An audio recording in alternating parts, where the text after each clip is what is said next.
If you want to maximize performance, you're probably going to need to eat some carbohydrates.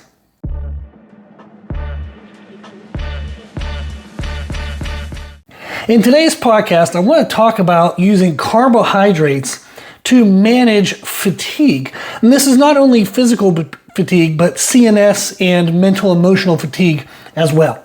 I've trained clients to IFBB and Natural Pro Cards from their first show to pro. I've trained clients to national and world records from their first meet to an elite total. I've also trained CrossFit Games athletes, Olympic Games athletes, D1 sports, and professional athletes. So I've trained people across pretty much everything you can do with a barbell and more. I've also trained a lot of endurance athletes, marathon runners, ultra marathons, Ironmans. I've absolutely loved getting to work with people across all these genres. One of the reasons why I love it is because there's a lot of commonalities even among all those different sports and activities. One of the commonalities that I want to talk about today is that often athletes will undereat their carbohydrates. This is extremely important for athletes who have an aesthetic component to their sport, and that would be aesthetic athletes. If you're talking about somebody getting on stage in a bikini or small little underwear, whatever it is for their classification, their category. But this is also true for CrossFit Games athletes who often want to stay at a peak body composition. That's also true for strength athletes like powerlifters, even some strongmen. They want to maximize their weight class, which means putting as much muscle with as little amount of fat as possible. And then anybody in endurance sports, you definitely have to be aware of the weight that you're carrying, and they're going to want to minimize unnecessary weight as well. So in all these categories, there is going to be differing percentage of concern, but there's going to be a concern over body fat. And then what that usually leads to is people will restrict carbohydrates as a form of controlling body fat. Typically, athletes will be pretty good with their protein, eating, it depends on the athlete, depends on the sport.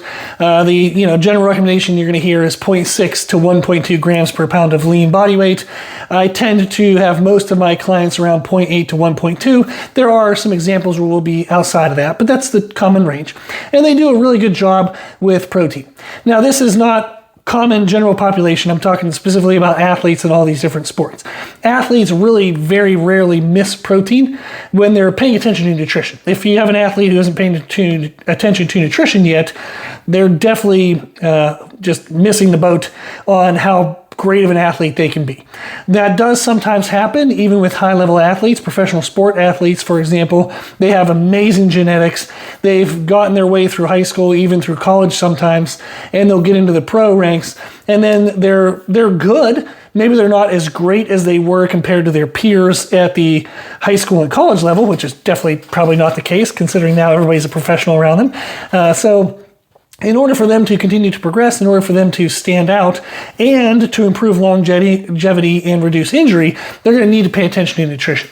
Sometimes that doesn't happen until they get to the pro ranks and realize, oh crap, I'm not amazing anymore. What can I do? Or they get injured and it's like, oh no, now what can I do?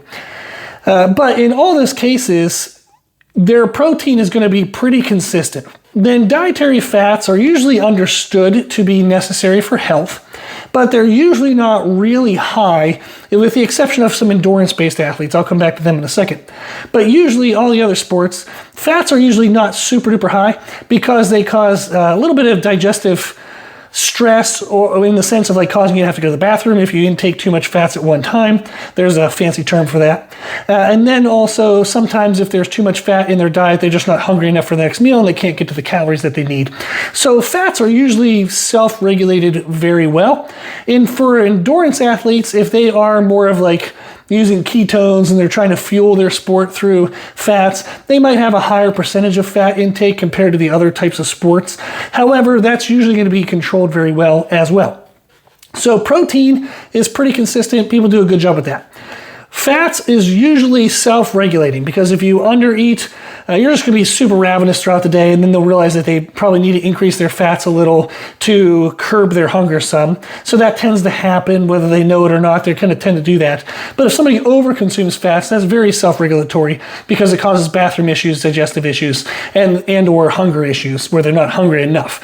So that's, again, self-regulatory.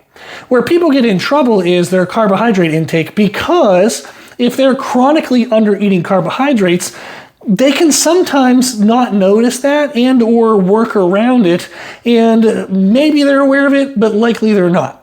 An example of this is if somebody undereats carbohydrates, they might start to increase their caffeine intake, and that starts to help kind of mitigate the low energy around their activity. So if they have training, sports practice, whatever, they might find, man, my energy's kind of crap. I just don't feel like it today. Let me ingest this, massive amount of caffeine, get me perked up a little bit, and then they get going. And that's enough to kind of push them through. The downside is that pushes them through temporarily, but in the semi-long term, a few months, maybe like a series of 8 to 12 weeks if they're continuing to do that, there does start to become problems that will show up that they, again, maybe aren't identifying as low carbohydrates. Their muscles are a little stiff, their recovery is a little slow, so now all of a sudden they start stretching more, they're using Theraguns more, they're doing more recovery methods, trying to get extra massages, more cold tubs, hot tubs, whatever the tubs. So they're doing all these other therapies to try to address the mobility issue, the muscle tightness issue, the lack of recovery issue. Then we also look at CNS. Is sometimes when people are low in carbohydrates, they'll start to have sleeping problems, they'll have mood disruptions, they'll tend to be a little more cranky during the day, more sleepy during the day, but they're not staying asleep at night once they fall asleep. And then again, that then leads to maybe more caffeine, and then that caffeine increase causes more sleep problems. So low carbohydrate isn't kind of as obvious as if we're low in protein, people know not to do that. If they're low or too high in fats, again, there's self-regulatory aspects to that. The carbohydrates seems to be the one that people have the hardest time self-regulating with. And that's what I often see with all the athletes I work with across all the different sports and activities, is they tend to undereat carbohydrates. And my job, among many of the things I do, is to tell them it's okay to eat carbohydrates, but also what types and when. And the when matters a lot, because that helps increase our performance, our recovery. It can improve aesthetics if that's one of the person's focal points. It improves a lot. It can even improve sleep quality, digestion, the health of your skin. There's a whole lot of things that carbohydrates can help with, in the sense that they can bring us out of a deficit. And sometimes that deficit is causing all of those other issues. It also helps with mobility, because we can store more water in our muscles, making our muscles more pliable, with glycogen. If we're storing carbohydrates in the form of glucose plus sodium plus water, that makes the muscles more hydrated, and that improves mobility and lessens stiffness and soreness that we have. And then also, if we're eating enough carbohydrates, that allows our protein to be fully utilized towards muscle repair and growth and adaptations. So sometimes you'll see an athlete, I see this a lot in strength components with CrossFit athletes, is that their strength is really stagnant. It's really not going anywhere. It's plateaued. They're trying a bunch of different things in programming, but they're under-eating carbohydrates. That's limiting their recovery. They're then usually the type where they're adding extra recovery modalities when really they just need more carbohydrates. And that usually helps get better recovery, better adaptation progress, and then strength will start to lift up again. So there's a lot of cases and scenarios in which increasing carbohydrates has a lot of benefit. And like we said, one of the main concerns people have with carbohydrates is controlling body fat percentage. So understanding the when of having the carbohydrates is the biggest thing that can unlock the progress that people are missing. When people tend to increase their carbohydrate, it's usually going to be when it's most convenient. And that isn't always, and most likely isn't, going to be when it's most necessary, most useful, or most beneficial for us. So what we look at when I work with an athlete, one of the main things I'll look at is how are they feeling throughout the week. If they have a schedule in which they tend to have higher amounts of activity Monday through Friday, then their weekends are usually a little bit less activity, if that's the structure they have. We might start to say, hey, you know, on a scale of 1 to 5, 1 is feeling like crap, 3 is feeling normal, 5 is feeling amazing. How do you feel on Monday? Then how do you feel on Tuesday, and Wednesday, and Thursday, and Friday? If I start to see on Mondays, if they're, like, for example, on that scale of 1 to 5, if somebody's always a 1, obviously we're under-recovered, we're maybe overtraining. If somebody's always a 5, that's actually a negative as well, because that means they're under-training. There's probably recovery capacity that we're just not using, so we can push our training intensity. So I'm not looking for the client to be at a 5 all the time. That would actually be a downside. I need to adjust their programming. So I'm looking for the average of 3s with a couple 2s here and there, a couple 4s here and there. Maybe a 2 is they got in a fight with a spouse and that caused a lot of stress. Maybe they had to stay up late for something at work, or they just missed, they got up early. Maybe they had a doctor's appointment. Maybe the sleep quality was crap for some unknown reason one night. If sleep is off, if life stress is off, maybe they hit a 2 during the week. Maybe there's one or two 2s during the week. But then again, maybe there's 1 or 2 4s. Maybe they got a little extra sleep. Maybe they just felt great that day. Whatever it might be. We're looking for an average of around 3. If I find that Monday through Friday, that Mondays usually starts at 4s and 3s, but by Friday we're at 3s and 2s and maybe even occasional 1, I might start to say, ooh, okay, it looks like by the end of the week, we're falling behind in our recovery. We're falling behind in not only physical recovery, but CNS recovery, emotional, mental health. Maybe by Friday, they're not super motivated for their workouts. So that's another thing you can track is motivation. You can use a 1 through 5 scale. Maybe on Monday, they're super excited. They're fired up to train. By Wednesday, they're like so-so. By Friday, they're like, oh man, I was dreading this. I really wasn't looking forward to it. If we see this drop off during the week, then we know that we can possibly, one of the methods, assuming sleep is good, stress is manageable, all these other components, is increase their carbohydrates as the week goes on. So I might leave Monday and Tuesday alone and increase carbohydrates on Wednesday, maybe even Wednesday and Thursday. And then that helps the Friday feel better. And then the weekend they're doing okay. And by next Monday they feel good. So I can use the carbohydrate increase related to how they're feeling with recovery, how they're feeling with motivation, just a whole lot of components as you would track their progression in those components through the roughest part of their training sequence.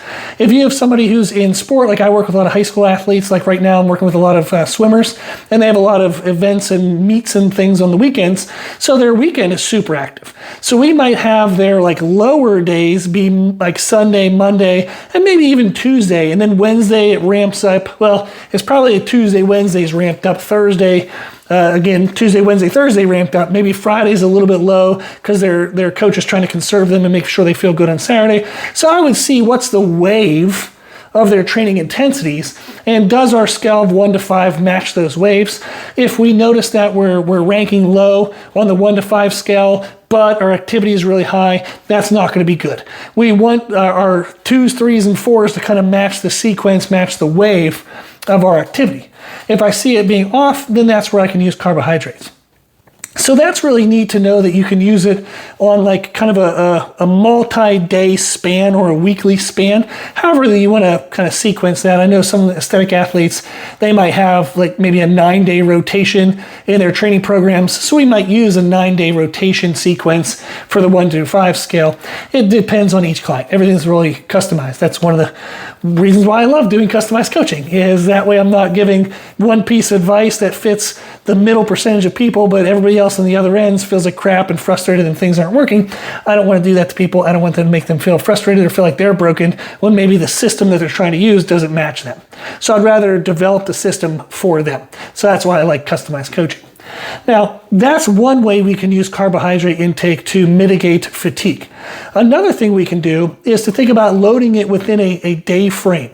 If they're training in the morning, we know that we want to go into our workouts probably not in a fasted state. Even if you're an aesthetic athlete, even if you're somebody who's trying to do a body transformation, you're trying to strip off body fat, going into a workout fully fasted is maybe situationally and for a very short period of time beneficial, but that's probably not going to be the long-term thing that you're going to want to do. You're going to feel like crap. You're going to tear the body down. You're going to have horrible recovery. There's going to be problems. So you might do that in spurts or certain, like maybe 2 to 3 days a week or something. But on the other days, on most of the cases, and for most people, we don't want to work out in a fasted state or even an underfed state because it's not going to maximize our performance.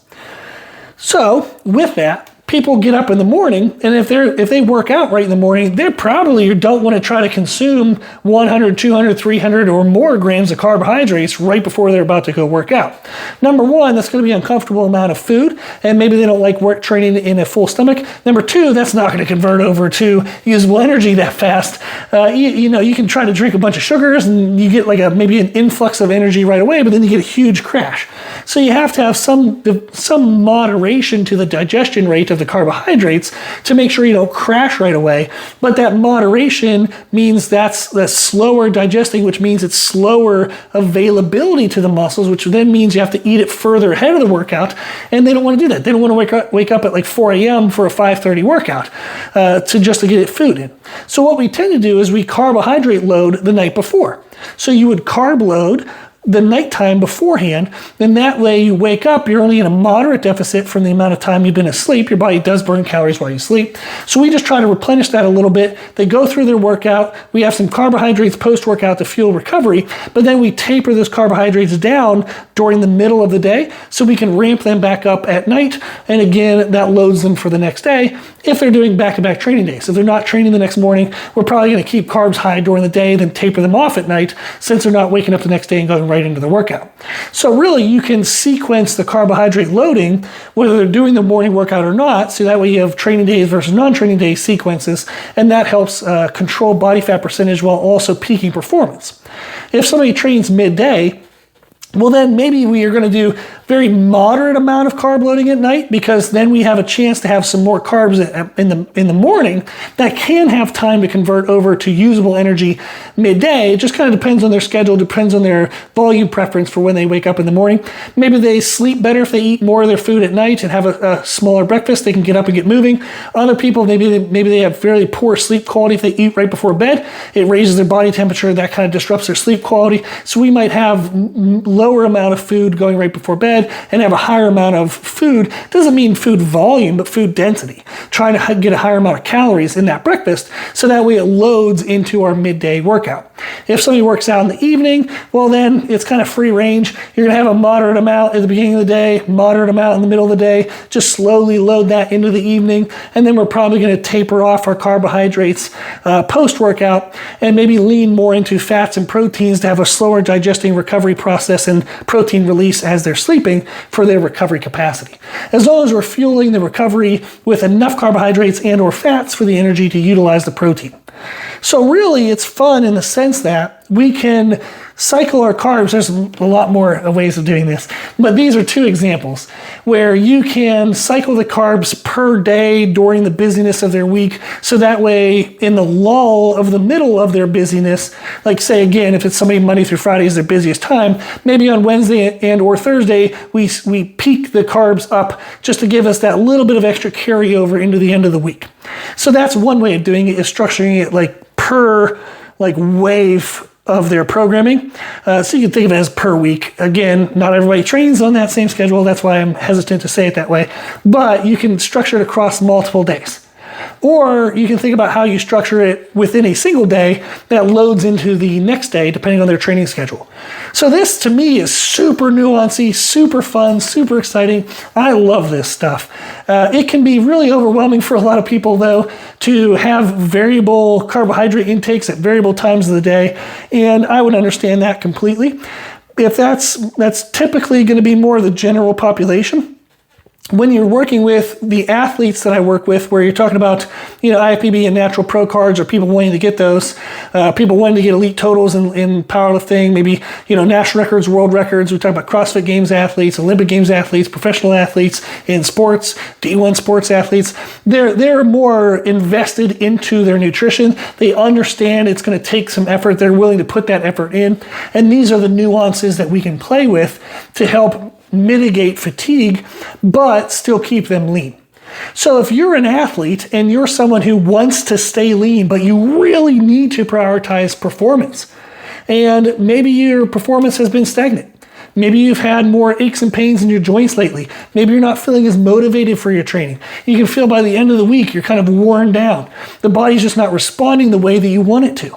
If you're struggling with any of these issues, making sure that you're eating enough carbohydrates, but making sure that you're eating them at the right time, that's going to make a huge difference for you. It can really be the answer to all of the problems that you're feeling. Oh, I know it's a lot to promise, but I've seen it happen.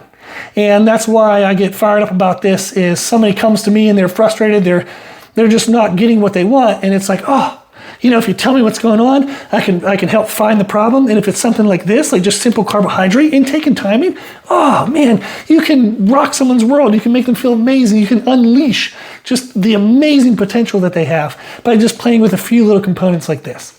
So I get fired up, I get excited. Hopefully it was interesting for you.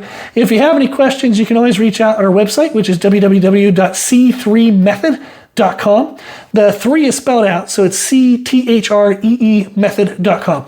On there, you can learn more about my background and who I work with. We do one-on-one coaching. I also do nutrition coaching certifications. So if you want to learn how to do nutrition coaching like I do and learn all these nuancey fun stuff to use for yourself and your clients, to sign up for the certification program, that would be great as well. Anything you need, just reach out on the website and I'll reach back. Okay. Well, thank you for your time. I hope this was super helpful. And as I said, if you have any questions, let me know. Okay. Thank you for watching. Thank you for listening.